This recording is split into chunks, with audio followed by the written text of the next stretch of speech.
Spot peeps, I'm back, and I just want to address something before I get into the video. There's nothing wrong with me. I know you haven't seen me for the last 10, 12 videos or whatever, but I've just been trying out some new stuff. I'm exploring this new genre that I've become so immersed in.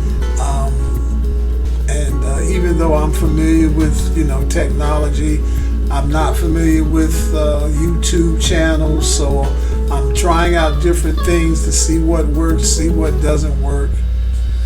My commitment is the same. As I said to Pistol, I move with purpose. I don't do things willy-nilly. All of this material basically that I'm sharing and going to be sharing in the future, things that I wrote 25 years ago. A lot of it pertains to what's going on today. Not that I'm an oracle or anything, but I could see I was recognizing what I could see with my own two eyes. And so, but aside from the last 3 videos, Queens in the Black, I had been, for previous 6 or 9 videos, I had been talking a lot about the Willie Lynch Manifesto and how that ideology has, in perpetuity, worked its way up the chain to where we are today. And even though for a while there was a period in time where that ideology didn't really affect the black community, so they figured out another way to insert something in there to make it look as though they were helping us, when really it was a plant to hurt us and to reinforce that ideology that would break up the black family so they could gain control. And so I'm going to continue along that line today. But what I'm about to present to you, I want you to, as you hear it, I want you to go back to some of the things that you heard in the video, the Willie Lynch Manifesto, the Willie Lynch, and the pattern of learned behavior in the black community. Now, I know some of this stuff might be a little off-putting, it might be a little boring, but trust me, you need to know this. You need to be able to recognize what you're seeing with your own two eyes and not gaslight ourselves any longer, thinking that just because we have some things that we didn't have before, that change represents progress. Because in the grand scheme of things, if you think about it seriously with an open mind and with reason, you'll recognize that the very things that we're complaining about in 2025, we've been complaining about these things for 100 years. We've been begging for and complaining about the same thing for 100 years, maybe more. And if we have to continue to complain about and beg for the same things that we've been begging for 100 years, doesn't it stand to reason that what we have been considering change has not necessarily been progress? It's just been change.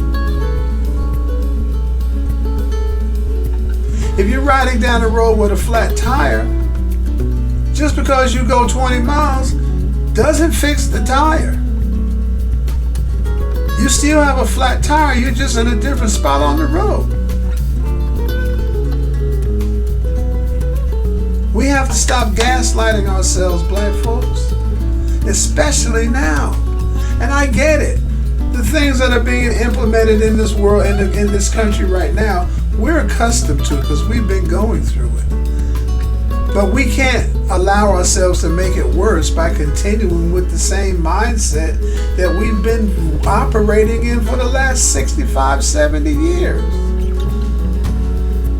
So as I get into this, I want you to look, think, and have an open mind and ask yourself, is what he's saying what I have been seeing and what I have been hearing, but because I have been self-centered and unaware and not aware of self. I've been self-centered, but I haven't been aware of self. Because you have to remember, folks, America is an individualistic society. We are not a collective society, meaning that we are all about ourselves. We are not about the collective. We are not. We're not like the Asians. We're not like Pakistanis or Indians or Chinese or Japanese or Koreans or Vietnamese or even to Africans that come over here. We're not like them. We don't huddle together or huddle masses together and try to do things to help one another. We go our separate ways and we squabble over whether or not somebody left us some money. So as I'm presenting this, I want you to think about what you've been seeing with your own two eyes.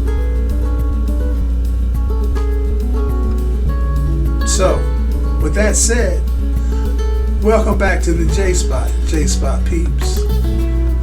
And for those of you who have subscribed, thank you. And for those of you who are stopping by for the first time, welcome. And if you enjoy this content, I would hope you would subscribe also and give us a like, because likes are important. Share this content with your family and friends. And make sure you hit that notification bell to be notified of content going forward. Tonight's topic is My Country Used to Be, when change is not progress. Let's get right into it, shall we? To grow up once you're all grown up is the hardest thing to do. It's harder to accept the things you could when you were 2. This reference line is from a poem that I wrote in 2002 titled Growing Up Again. And it represents a period in my life when I was homeless and destitute. Apart from the gift of writing which God had so blessed me with, I had no other way of sustaining myself other than selling my poetry on the street. The experience of that moment often left me reminiscing about the past when I was married and enjoying watching my children grow. Furthermore, and perhaps to a larger extent, I often reminisced about my childhood, circa 1963 through 1969, growing up in the sleepy town of Franklinton, North Carolina, population approximately 1,500 to 1,800 people. And despite the decision of the Brown versus Board of Education decision in 1954, schools, along with water fountains, diners, churches, funeral homes, the one park and the one pool, all remained segregated in 1963. And speaking of the pool, because there was only one, black folks couldn't go, and we had to suffer the heat or do whatever we could to stay cool. Of course, I don't remember ever being too hot when as a child, and the weather didn't bother me. Fortunately for us, my friend Reggie, his father would take me and my sisters and brothers with his family sometime to Wake Forest to the pool there. Outside of that, my brothers and sisters and me, our lives consisted mostly of school, church, and in a manner of speaking, working the land. And when I say work the land, what I mean is that we raised chickens, we shucked corn, we snapped beans, we preserved fruits, we slaughtered hogs, and we would gather firewood for heat and for cooking. We also primed tobacco and picked cotton. Although to this very day, my brother Solomon swears out that I never did pick cotton. Of course, my recollection of those sweltering hot days differ immensely. Yeah, when I look back on those days, I realize that for all the changes as occupying the space between 1963 and 2014 when I wrote this article, even though a lot of this, some of this is going to apply to 2025, I question how much of that change was or is actual progress. You see, back in 1963, blacks knew who the enemy was. There was no guesswork involved. No one needed to furrow his or her brow in an attempt to figure out who was who. We, blacks that is, we knew who hated us. We knew what streets and neighborhoods to avoid. We knew automatically to go to the back of the theater in the alleyway and go up the stairs to the balcony because we couldn't sit downstairs. We knew automatically to go to the side of the grill, Robin's Grill, to get served and order our food and get served through the window because we couldn't go inside. God help us if we tried.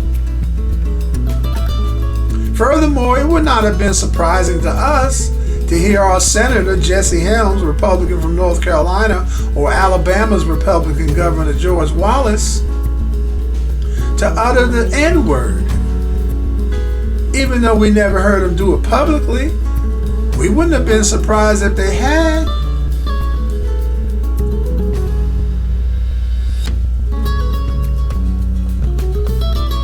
But back in those days, blacks knew not to trust the police.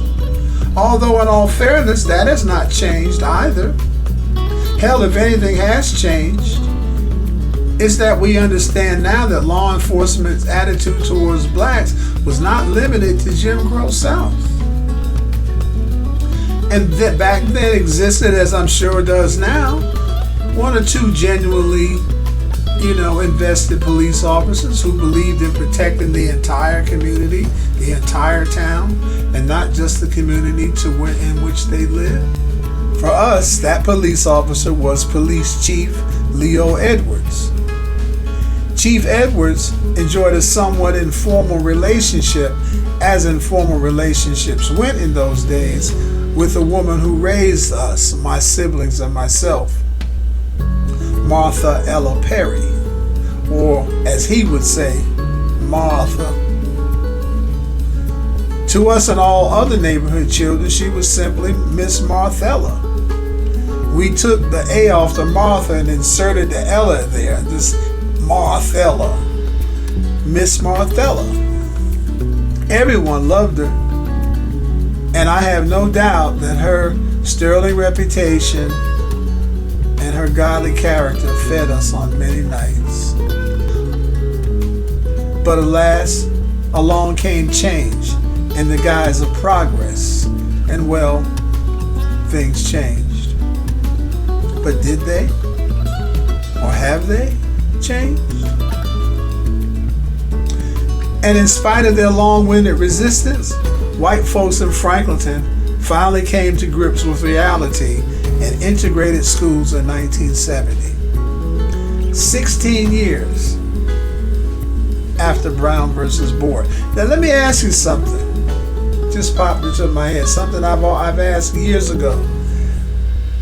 If you go back and look at the archives, the black and white photos and videos of white folks throwing rocks at black kids trying to go to school, families standing around lynching trees with their lynching parties, and women out there with their kids, witnessing black men being lynched and castrated and their ears cut off and their noses cut off for trophies. Where do you think those children are now?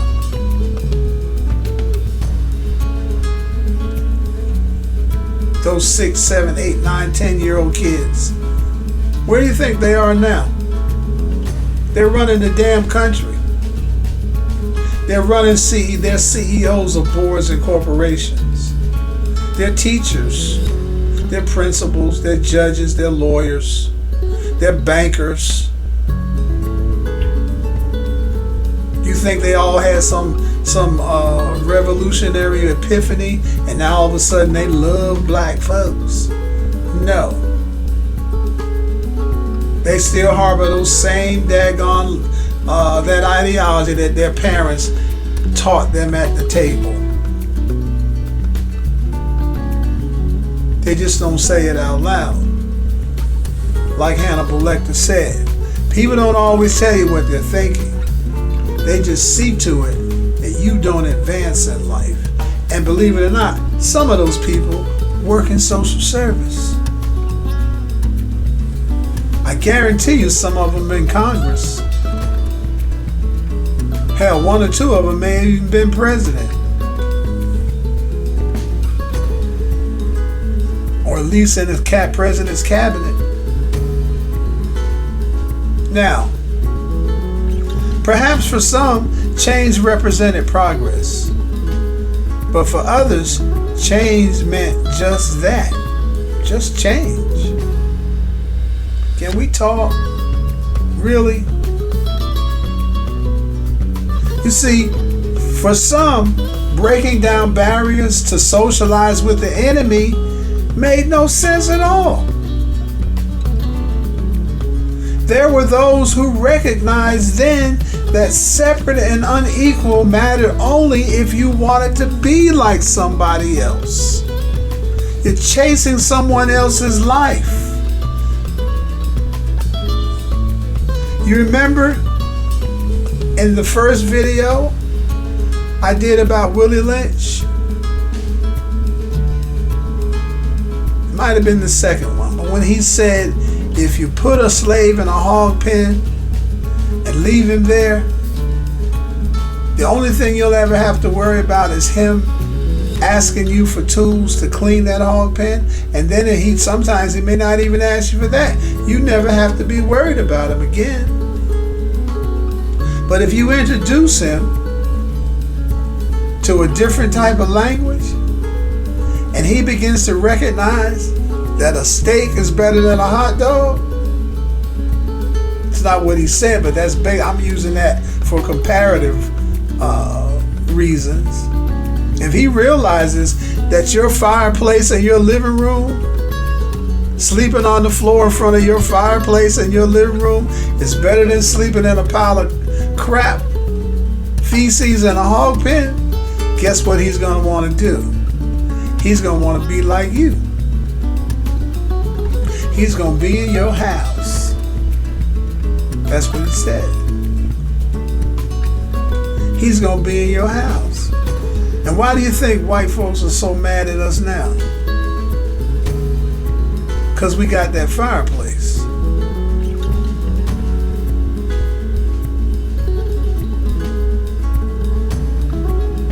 See?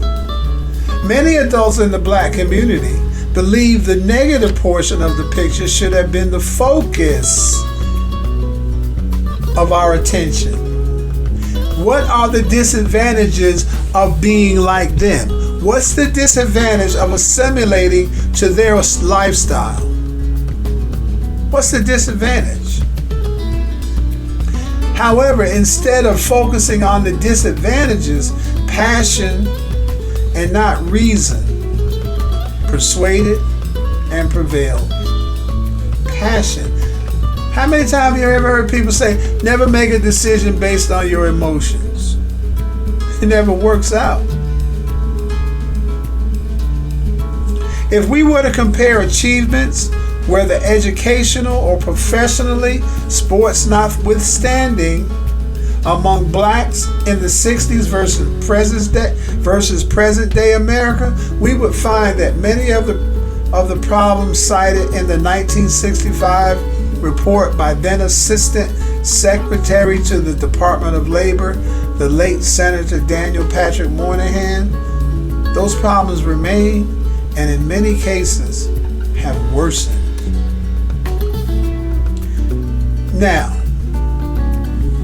before I get into the meat of this report, I want to re-emphasize that when you hear this, think about what you have been seeing with your own two eyes. Stop gaslighting yourself. Think about it from a collective standpoint and not from an individualistic standpoint. If you care about your community, if you care about your people, think about this. Listen to this with an open mind. Let him who has ears hear. Think about what I'm about to share with you, because I am sure many of you have never heard this before. See, there's an adage that says there is nothing new under the sun. There is nothing new under the sun. The difference the difference being is that we have become so comfortable in our hogs pens, or pigsties, as we used to call them. I don't think we ever called them pigs. We used to say hog pen. Yeah, that's what we used to say. We become so comfortable in our hog pen that we don't see anything outside of that.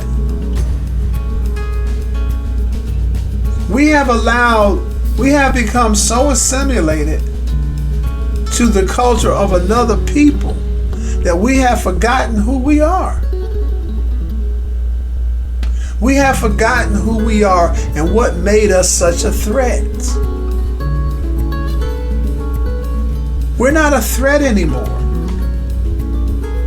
because we're predictable. We're predictable. They know basically what we will do, what we will react to. The Stoics say, what someone does to us is not important. It's how we react to it that makes it important. How do we react to it? We have to start reacting differently to what is being done to us. Now, in his report, Senator Daniel Patrick Moynihan wrote, in his report titled, "The Negro Family, the Case for National Action," unquote. Senator Moynihan identified the breakdown of the nuclear family. Now remember, this was presented in 1965, which is now 60 years ago. Senator Moynihan identified the breakdown of the nuclear family as the primary reason for the dysfunction within the black community. Listen to that again.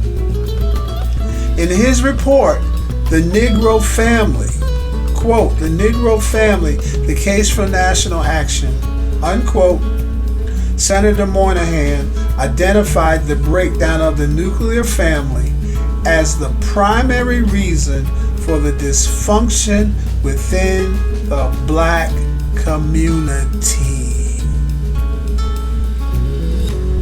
Sound familiar? Remember Willie Lynch, what he did, what he instituted to gain control of the black family, to break down the black family. What did he do? And who did he use to do that? Think about it. He destroyed the black man. He emasculated the black man in front of his wife, his partner, and his child. And he instilled such fear into the black woman that she raised her child to simp and fetch and step and kiss the behind of the white man for the rest of his life.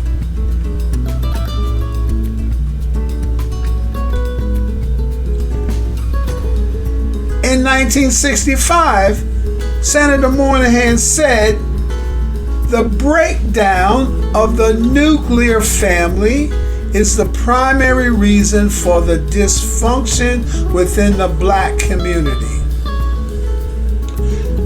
When we integrated schools in 1970, in North Carolina, in Franklinton, guess what happened? We broke down our nuclear family. And I don't just mean husband and wife and children. I'm talking about the family of our teachers and our educators. Our neighborhoods became infected with the ideology and trying to assimilate and be like someone else. What I said here, there were those who recognized that separate and unequal mattered only if you wanted to be like somebody else. Only if you wanted to be like someone else. So I'll continue. Citing high unemployment, poverty, crime, out of wedlock births, which we're going to address some more later on.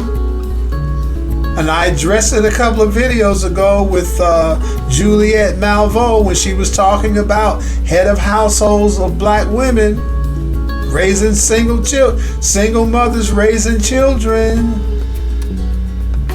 Out of wedlock births, in addition to a myriad of social calamities, which Senator Moynihan called, and I'll quote, a tangle of pathologies. Unquote. What's a pathology, folks? It's a disease. A pathology is a disease. A tangle of pathologies. So what he's saying is that poverty, unemployment, high unemployment, poverty, crime, out of wedlock births, in addition to a myriad of social calamities, he considered a tangle of pathologies. As they say nowadays, you want to bundle your insurance, you want to bundle your streaming. That was a bundle of pathologies. You don't have to go to separate places. You get them all in one spot. You get them all in one spot in the community. Moynihan argued that without government intervention, black families would forever inhabit a cycle of poor education, limited job prospects, and dysfunctional long-term poverty. Now think about that without government intervention. Now he's arguing, of course, for federal intervention. But we have to look past that, because federal intervention doesn't matter if the state doesn't accept it. Just like when Obamacare or Affordable Care Act was first passed, 2009, there were states like Louisiana, Texas, places like that. They would not accept the government's funding of Medicaid, expansion of Medicaid. So federal programs don't mean anything if the state does not accept it and implement them. And even worse, it's the local government in your county that matters more than anything else. And guess who runs that? And guess who's the biggest culprit in government, in the county government, that really keeps you at bay and contributes to your long-term dysfunction of your family within the black community? Social services. Social services. Another way that they got control of the black female. I talked about that a couple of videos back. So in June of 2013, the Urban Institute released a report which revisited the Moynihan report and pointed out what may have been some of the negative behind the passion. Remember when I spoke about earlier that there were people who were saying we should be focusing on the negative and the disadvantages of what we're advocating for, and leave the passion aside, because the passion is going to get us in trouble. For example, the Moynihan report posited that the rise of female black households female-headed black households. Here we go again. This was in 1965, remember? This man did an extensive study of the black community and the reason why it was falling apart. Right? So let's read that again.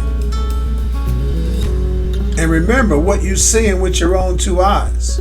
For example, the Moynihan Report posited that the rise of female-headed black households decreased the authority of the black man in the eyes of their families, rendering them helpless and unable to fulfill their roles as responsible fathers and providers, in part because of limited job opportunities.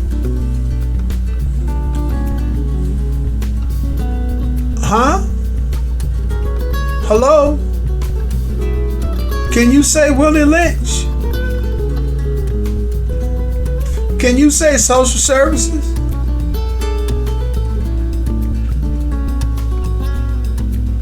For example, let's read that again because that deserves another reading.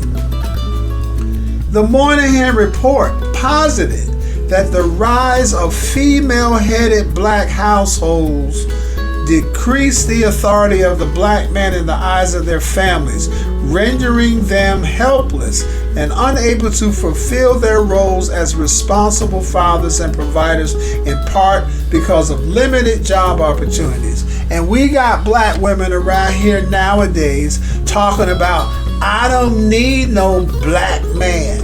I'm a single mother. I can do what I want to do. Right. You're not raising children. You're maintaining them. You're doing what parents do. You're feeding them, clothing them. Some of you are. But you're not raising them. The community is raising them. Social media is raising them. You are not raising children. You are not. Yes, I'm on my high horse because I see it with my own two eyes. The very women that are running around here talking about, I don't need a black man because I can do this and do all this by myself. You say you're raising children, but guess what? Your child is doing the same thing you did to get her. She's pregnant when she's 19 years old, doesn't have a man, doesn't have a marriage or nothing. Self-generating, self-refueling. And yeah, the baby's cute, but is that what we're obsessed with? The cuteness of the baby? Is that all that matters?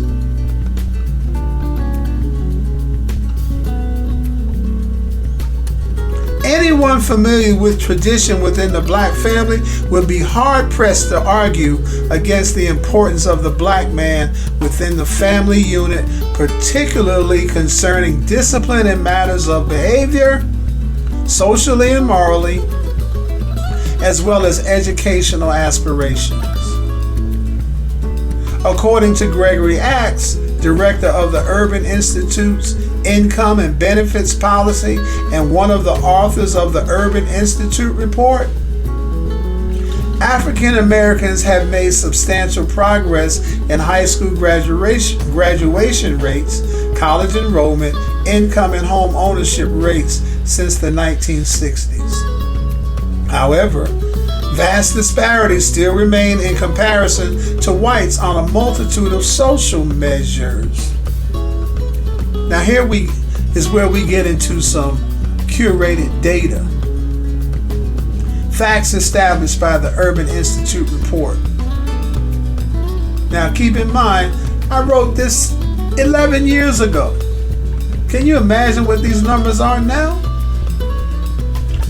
Early 1960s, approximately 20% of black children were born out of wedlock. In 2009, that number increased to 75% of black births. Marriage rates suffered the same declining path. In 1960, more than half of all black women were married. In 2010, those numbers decreased to 25%. Other negatives of the 1960s left unresolved by integration include, now we were supposed to get better, remember? We were supposed to get better. These numbers don't suggest that we got better, we just changed. We didn't make progress, we went backwards. As of 2014, nearly half of all poor black children resided in neighborhoods with concentrated poverty. 76.6% of black children attended majority black schools in the 60s. As of 2010, 74.3% of black children attended mostly white schools. Black unemployment during the 60s was 2 to 2.5 times of that of whites. As of 2012, the black unemployment rate was 14%, 2.1 times the white unemployment rate, which was 6.6, and higher than the average national unemployment rate of 13.1% during the Great Depression from 1929 to 1939. What do those numbers tell you?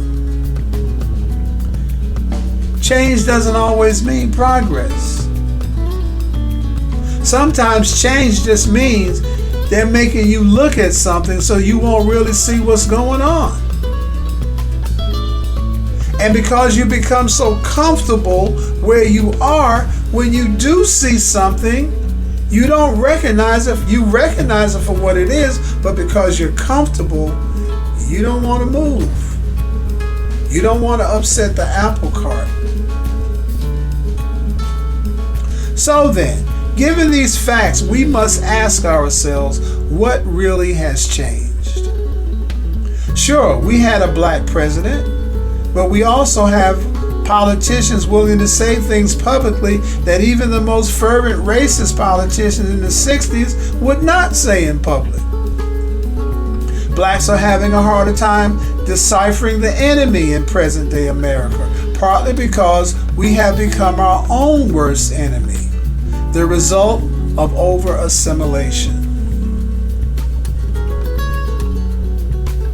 The black family has changed. Yeah, the black family has changed. So much so that following in your father's footsteps means going to jail.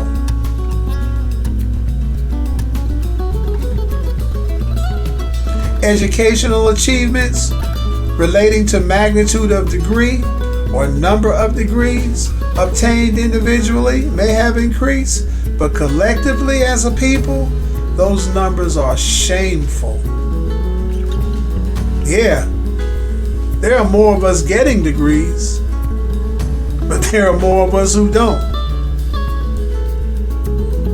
There are more of us in prison than there are of us getting degrees. I would posit.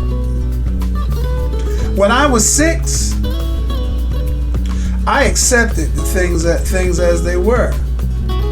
I didn't care what water fountain I drank from, so long as the water quenched my thirst. I didn't care from what window my ice cream cone came from or was served, as long as it was ice cream. I didn't care that I went to an all-black school, so long as I learned something.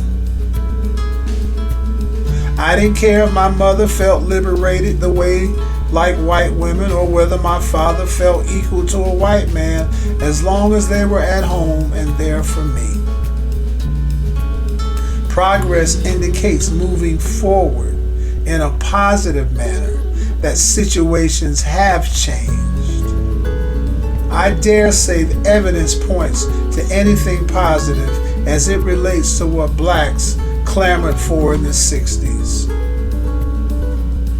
We're still begging for and complaining about the same thing we were in the 1950s, 60s, 70s, 80s, 90s, 2000s, and now 2025. What are you seeing with your own 2 eyes? What have you been been watching with your own two eyes? Have you been seeing what's going on around you, or are you too busy looking in the mirror? Because you can drink from a water fountain now. Because you can sit at a table with folks in Starbucks.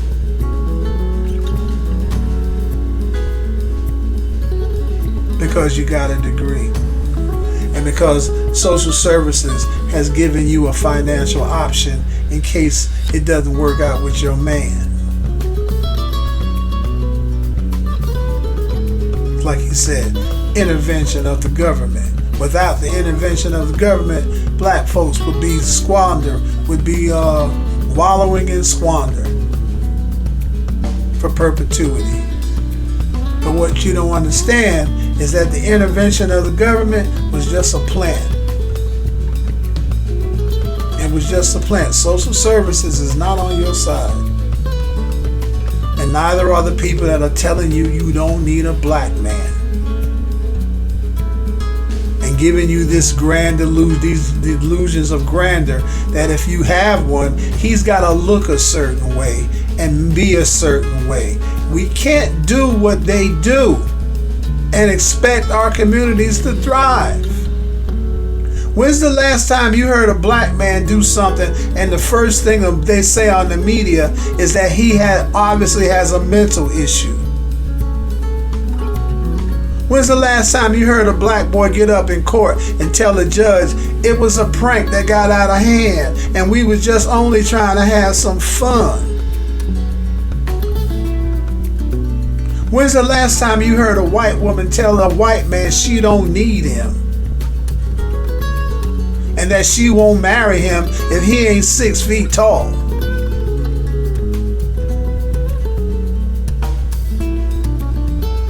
Congratulations, folks. You got what you wanted. Are you happy now?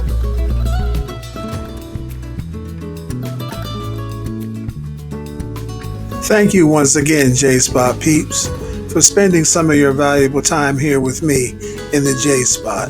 And if you enjoyed this content, please subscribe, drop us a like, share this content with your family and friends, drop us a comment, and please come back to see me because we have a lot more discovering to do and a lot more purpose to pursue. In the meantime, peace.